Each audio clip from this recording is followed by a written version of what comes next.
नमस्कार दर्शकों, आप देख रहे हैं एसके लाइव। आपका समय, आपकी खबर, रुचिका सोमानी और कैमरामैन जिग्मी के साथ। आज हम इस्कॉन मंदिर के प्रांगण में खड़े हैं। ये ठाकुरबाड़ी का मंदिर है। यहाँ पर इस्कॉन मंदिर का प्रोग्राम चल रहा है। इस्कॉन द्वारा रामकथा का आयोजन किया गया है। काफी सारे प्रोग्राम्स हैं आज रामनवमी के दिन। और आज हमारे साथ बहुत ही स्पेशल गेस्ट जुड़े हैं। मोटिवेशनल स्पीकर हैं अमोक लीला दास जी, जो कि वाइस प्रेसिडेंट है इस्कॉन द्वारका के, और आपने B Tech computer science Delhi university से किया है और एमएस कंपनी, मल्टीनेशनल कंपनी में भी काम किया है यूएसए में।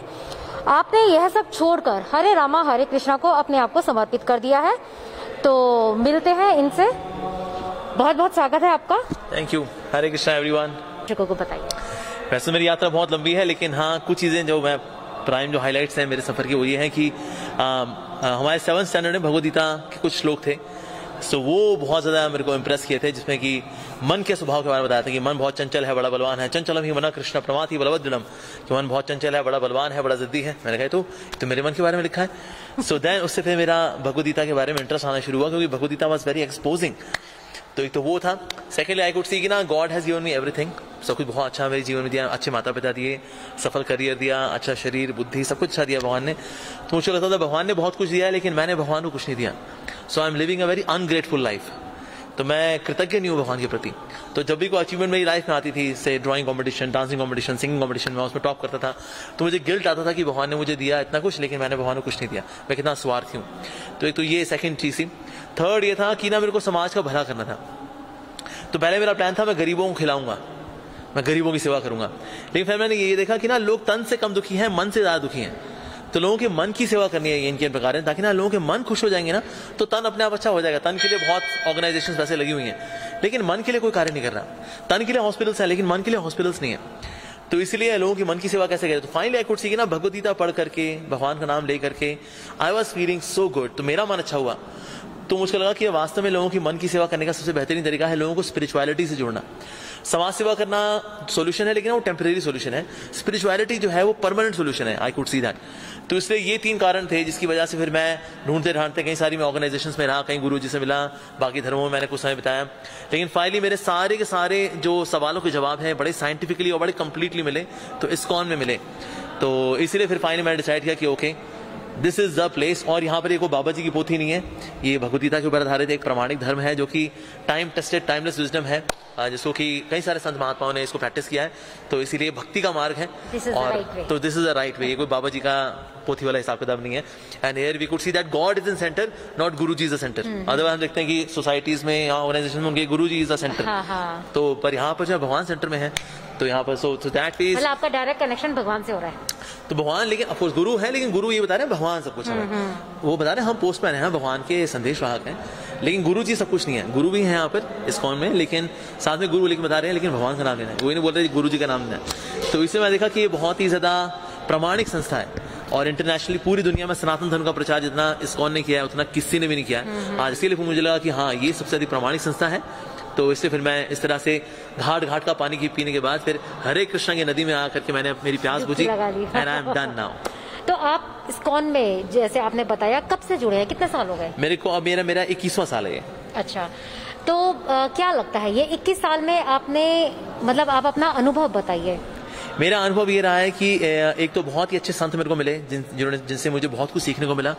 अच्छा व्यवहार, अच्छी साधना और अच्छे चरित्र के वाले जो संत महात्मा बहुत सारे यहाँ मिले एक तो मेरे को। साथ ही किस प्रकार से अध्यात्म कितना प्रैक्टिकल है, जो कि अक्सर लोगों को लगता है कि अभी तो हम गृहस्थ हैं जी, अस्त है, व्यस्त है, त्रस्त है, चारों खाने पस्त हैं, क्योंकि हम गृहस्थ हैं तो हम भला कैसे हम साधना भक्ति कर सकते हैं। पर मैंने इस्कॉन में आके देखा यहाँ पर इवन गृहस्थास they can also become devotees, और इस्कॉन के अंदर 99.99% लोग तो गृहस्थी हैं। ये तो 0.01 मेरे ऐसे लोग हैं जो कि ब्रह्मचारी हैं या सन्यासी हैं, लेकिन 99.99% लोग तो आपके ऐसे गृहस्थ हैं जो कि घर में सेवा भी करते हैं, वर्किंग है या फिर, लेकिन फिर भी लेकिन साथ साथ भक्ति भी कर रहे हैं। तो ये बहुत प्रैक्टिकल स्पिरिचुअलिटी मेरे को दिखाई दी कि ना कि किसी हिमालय गुफा में नहीं जाना, जहां पर है वहीं रह करके, सिक्किम गैंगटॉक में रह करके यू कैन बिकम 100% स्पिरिचुअल। तो ये बहुत ही प्रैक्टिकल प्रोसेस यहाँ दिखाई दी कि भगवान को भोग लगाना है, प्रसाद पाना है, नाम लेना है, नाचना गाना है। So this is so nice. Bhagavad Gita पढ़नी है, डाउट हो भक्तों से पूछना है, सो नाइस, सो सिंपल। तो here I could see it's very authentic, very powerful and very simple. So ये मेरा अनुभव रहा कि एक्चुअली पूरी दुनिया में अगर कोई प्रैक्टिकल स्पिरिचुअलिटी का सोल्यूशन है तो यही है और यही है। तो जैसा कि अभी हम देखते हैं कि युवा वर्ग खासकर मतलब ये अपनी संस्कृति से बहुत दूर होते जा रहे हैं, धर्म उनको एक पाखंड लगता है, तो उसके बारे में आप क्या बोलना चाहेंगे? इसमें मैं कहूंगा कि नो डाउट पाखंड तो हमेशा से रहा है, हालांकि और पाखंड किस जगह नहीं होता। जैसे इवन अगर आप IIT में जाएंगे ना, IIT के अंदर कुछ ऐसे डफर बच्चे भी हैं जो कि 6-6 साल में बीटेक करते हैं, लेकिन IIT अपने डफर्स की वजह से नहीं जाना जाता बल्कि अपने जीनियस की वजह से जाना जाता है। उसी प्रकार से स्पिरिचुअलिटी की दुनिया में कुछ डफर लोग हैं, लेकिन मीडिया सिर्फ डफर्स को ही हाईलाइट करती है, तो इसलिए लगता है हमें शायद डफर लोग ही होंगे सारे राइट। नहीं जैसे अब सिंपल है कि घर घर में सभी बच्चे हैं, हाँ जी। लेकिन आजकल बच्चे धर्म को अपनाना नहीं चाहते या उन्हें ये सब ढकोसला लगता है। मतलब अब पेरेंट्स उनको बोलते हैं कि अरे अपने धर्म, अपनी रीति रिवाज, अपने कुछ भी जानिए, लेकिन वो इन सब से दूर भागते हैं। ऐसे क्या बच्चे जो होते हैं ना, ये दे आस्क क्वेश्चंस, उनके सवालों के जवाब चाहिए। वो जाना जाता है कि ना अगर आप अगरबत्ती घुमा रहे हो उसके पीछे कारण क्या है, अगर आप घंटी कर रहे हो तो उसका पीछे कारण क्या है, अगर आप तिलक लगाते हो उसके पीछे कारण क्या है। अब माता पिता कारण दे नहीं पाते क्योंकि उनके माता पिता ने उनको नहीं बताया, उनके माता पिता ने उनको नहीं बताया, तो इस प्रकार से जनरेशन आफ्टर बाकी पेरेंट्स भी अपने आप को स्पिरिचुअली और इक्विप्ड बनाएंगे तो बच्चों के सवालों को जवाब दे पाएंगे, फिर then they would come। Otherwise क्या कोई रिचुअलिस्टिकली नहीं आना चाहता, बिकॉज आज की जो एजुकेशन है it makes person ask questions, लेकिन हम जब बच्चे सवाल पूछते हैं कोई जवाब देने वाला है ही नहीं, कहते हैं यार फिर छोड़ो ना यार, लेट्स हैव फन मैन। सो फिर वो फन में लग जाते हैं और फिर इसलिए हमारा जो यूथ है वो भटक जाता है। तो अच्छा, ये जैसे कि इस्कॉन में हरे रामा हरे कृष्णा का ज्यादा महत्व है, इस लाइन का मतलब क्या है? देखिए ये मंत्र है हरे कृष्ण कृष्ण कृष्ण हरे हरे, हरे राम राम राम हरे हरे। इसका बहुत सिंपल मतलब है, हरे का मतलब भगवान की spiritual potency, Shrimati Radhika is Hare and Krishna is Krishna, Ram का मतलब जो है ऑफकोर्स राम मतलब राधिका रमन राम भी हो सकता है, Ram that's another name of lord Krishna.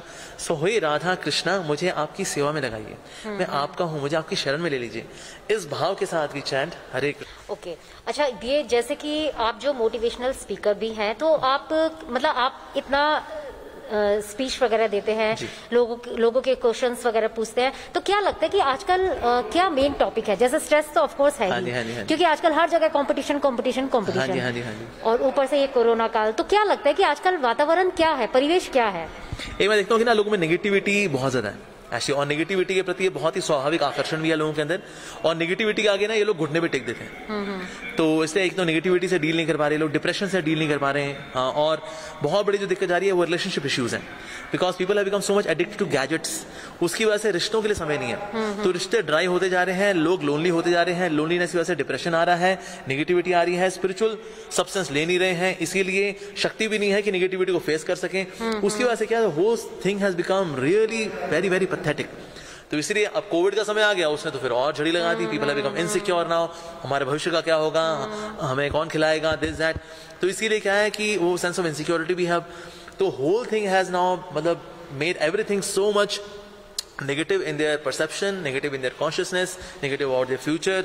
तो इसीलिए ये अब देखिए, अगर ड्रग अब्यूज होता है, ड्रग बच्चा क्यों लेता है? कहीं ना कहीं उसके अंदर वैल्यू की कमी है कि मुझे जिम्मेदार बनना चाहिए, ठीक है। अगर मैं माता पिता का सम्मान नहीं करता हूँ, वृद्धाश्रम भेज देता हूँ, कहीं ना कहीं मेरे वैल्यू की कमी है कि मुझे माता पिता का सम्मान करना चाहिए।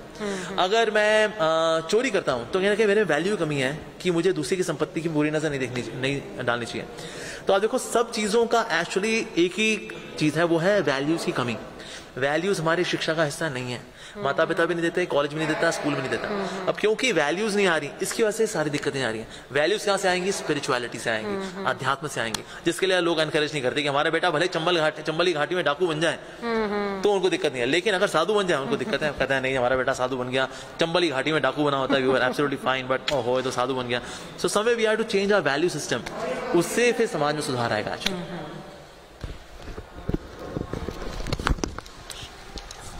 जैसे कि अभी हमारे धर्म में, स्पेशली हिंदू धर्म में, मूर्ति पूजा का बहुत महत्व है। वो क्या है, वो सही है या नहीं? या फिर जैसे हम मूर्ति पूजा रखते हैं, साथ में भोग लगाते हैं, अच्छा उनको सुलाना है, अच्छा ये सब करना है, तो ये क्या है? ये काल्पनिक है या कुछ है इसके पीछे? बहुत ही अच्छा सवाल है आपका। एक्चुअली आप जैसे आप यहाँ पर आई हैं, आपको कैसी फीलिंग आ रही है? पॉजिटिव और नेगेटिव? और पॉजिटिव ही आ रही है और शांत लग रहा है। पॉजिटिव है और शांत है, ऑफ कोर्स शांति तो है, लेकिन साथ ही पॉजिटिविटी है। अगर हम ये मान के चलें ये सिर्फ मूर्तियां ही हैं, तो मोहनजोदाड़ो के भी कई सारी मूर्तियां, आप कभी जाए नेशनल म्यूजियम में कभी तो वहां पर भी मूर्तियां खड़ी हुई हैं, लेकिन वहां देखिए ना डिविनिटी फील नहीं होती। लेकिन भगवान के इन विग्रह के आगे खड़े होकर के डिविनिटी फील होती है, that means they are actually divine. और इसीलिए एक्चुअली इसको हम मूर्ति पूजा नहीं बोलते, इनको बोलते हैं विग्रह सेवा। मूर्ति पूजा कैसे होती है? जैसे फॉर एग्जांपल किसी इंसान की मूर्ति बना करके पूजा अर्चना करना, जैसे अमिताभ बच्चन के मंदिर है, सचिन तेंदुलकर के मंदिर है, रजनीकांत के मंदिर है, सो दिस इज मूर्ति पूजा। या फिर आपने देखा होगा अक्सर, और जहां तक भोग लगाने की बात है, भगवान भोग स्वीकार भी करते हैं। अब आपको डाउट ये आता है कि ना पता नहीं भोग तो गया था वैसा वैसा वापस आ गया है, 3 चपाती गई थी 3 चपाती वापस आ गई, 1 कटोरी दाल गई थी 1 कटोरी दाल वापस आ गई, सब कुछ एज इट इज था। तो खाया होता तो हम देखते भाई कुछ 1 चपाती कम हो गई है, आधी दाल खत्म हो गई, तो हम कहते चलो प्रभु ने कुछ खाया कुछ छोड़ दिया, ये प्रसाद है। ये तो भाई लॉजिकली होता है, लेकिन हम देखते हैं सब कुछ वैसे वापस आ जाता है। तो क्या है, मार ताली और निकाल थाली, ऐसा कुछ है ये? क्या क्या चक्कर क्या है? एक्चुअली भगवान उसको भोग लगाते हैं वाकई में। जैसे वो एग्जाम्पल, अगर मैं आपके घर में होली के दिन आऊँ और मैं गुजिया लेकर के आया आपके लिए, और आपने कहा अरे पूजी आप इस्कॉन से आए, गुजिया लेकर के आए, बड़ा धन्यवाद। आप किचन में जाएंगी और किचन में क्या करेंगे, गुजिया पलट देंगी और वहां पर थोड़ा सा कलाकंद डाल देंगी, चलो खाली नहीं देते, तो आपने मुझे कलाकंद दे दिया। अब बाहर से देखा जाए डब्बा बिल्कुल सेम है, डब्बा गया था डब्बा ही वापस आया, लेकिन अंदर का कंटेंट चेंज हो चुका है। गई थी गुजिया, आया है कलाकंद। उसी प्रकार से जब हम भोग लगाते हैं तो 3 चपाती गई थी 3 चपाती आई है, 1 कटोरी दाल गई थी 1 कटोरी दाल आई है, बाहर की पैकेजिंग सेम है, लेकिन अंदर का कंटेंट चेंज हो चुका है। गया था भोग, आया है प्रसाद, गई थी सेवा, आई है कृपा, लेकिन बाहर की जो पैकेजिंग है वो सेम है। 3 चपाती गई थी 3 चपाती आई है, पर इनर कंटेंट उसका चेंज हो चुका है। उसी प्रकार से भगवान भोग एक्चुअली लगाते हैं। सो दिस इज प्रसाद, प्रभु के साक्षात दर्शन, prasad, this is the full form of prasad actually. ISKCON is famous for distributing prasadam। हमारा Guinness book of world record में नाम है ISKCON का for being world's largest pure vegetarian food distribution organisation. शुद्ध शाकाहारी भोजन बांटने में सबसे अधिक जो नंबर 1 अगर ऑर्गेनाइजेशन है दैट इज ISKCON। सो इसलिए प्रसाद तो बढ़ता है और प्रसाद प्रभाव भी करता है। There are many people they have become devotees just by prasadam. मेरा पर्सनल एक्सपीरियंस है, जब मैं प्रसाद नहीं खाया करता था क्योंकि हमारे घर में भोग नहीं लगता था, टिपिकल पंजाबी फैमिली, लेकिन जब से मैंने भोग वाला प्रसाद पाना शुरू किया, मेरी एसिडिटी, गैस, इस सब की प्रॉब्लम खत्म हो गई। और आज भी ऐसा है कि अगर मैं बिना भोग लगी हुई चीज खा लूं अगर, मुझे एसिडिटी हो जाती है, पर as soon as I take prasad everything is okay. That is prasad is something magical. ये सिर्फ कल्पना वाली बात नहीं है, one can tangibly feel it कि वाकई में हाँ भगवान विग्रह रूप में है, भोग स्वीकार करते हैं, वो प्रसाद होता भी है और वाकई में it impacts us, we can tangibly feel it. तो ये कोई काल्पनिक चीज नहीं है, ये एक प्रॉपर विधि है भगवान को भोग ऑफर करने की।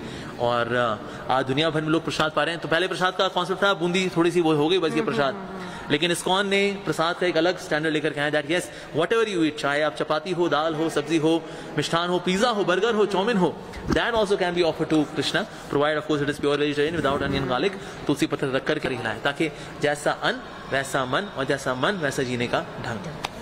तो अब मेडिटेशन के बारे में थोड़ा सा बताइए कि आजकल मेडिटेशन बहुत जरूरी होता जा रहा है। हाँ जी। तो इसका महत्व कितना है और क्या सच में ये काम करता है? बिल्कुल एग्जैक्टली जैसे कि हमारी जरूरत है, जैसे हमारी फिजिकल नीड भी है, हमारी मेंटल नीड्स भी हैं, राइट। तो मेडिटेशन जो है हमारी स्पिरिचुअल नीड को पूरा करता है। ऑफ कोर्स आज मार्केट में हम देखते हैं कई लोग, ज्यादातर लोग जो मेडिटेशन कराते हैं वो ब्रीदिंग एक्सरसाइज कराते हैं, विच इज बेसिकली प्राणायाम। और प्राणायाम करके एक्चुअली क्या है, व्यक्ति काम कंपोज होता है, तो उनको लगता है शायद यही स्पिरिचुअलिटी है।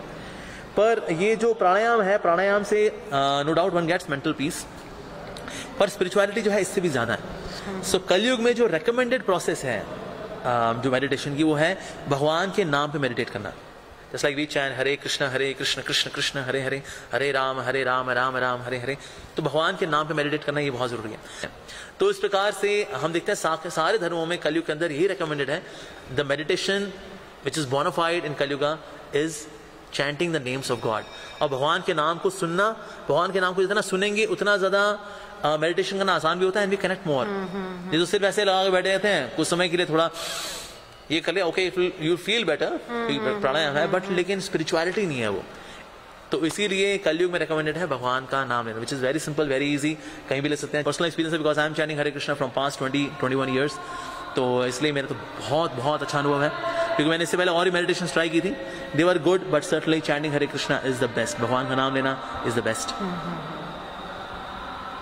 धन्यवाद, बहुत अच्छा आपने ज्ञान बताया, बहुत अच्छा लगा सुनकर कि जितना हम सोच रहे थे कि कुछ बातें तो लगता था ठीक है जो बड़े बोलते हैं ऐसे ही बोलते हैं, लेकिन वास्तविक ज्ञान आपने बताया। धन्यवाद। Thank you very much.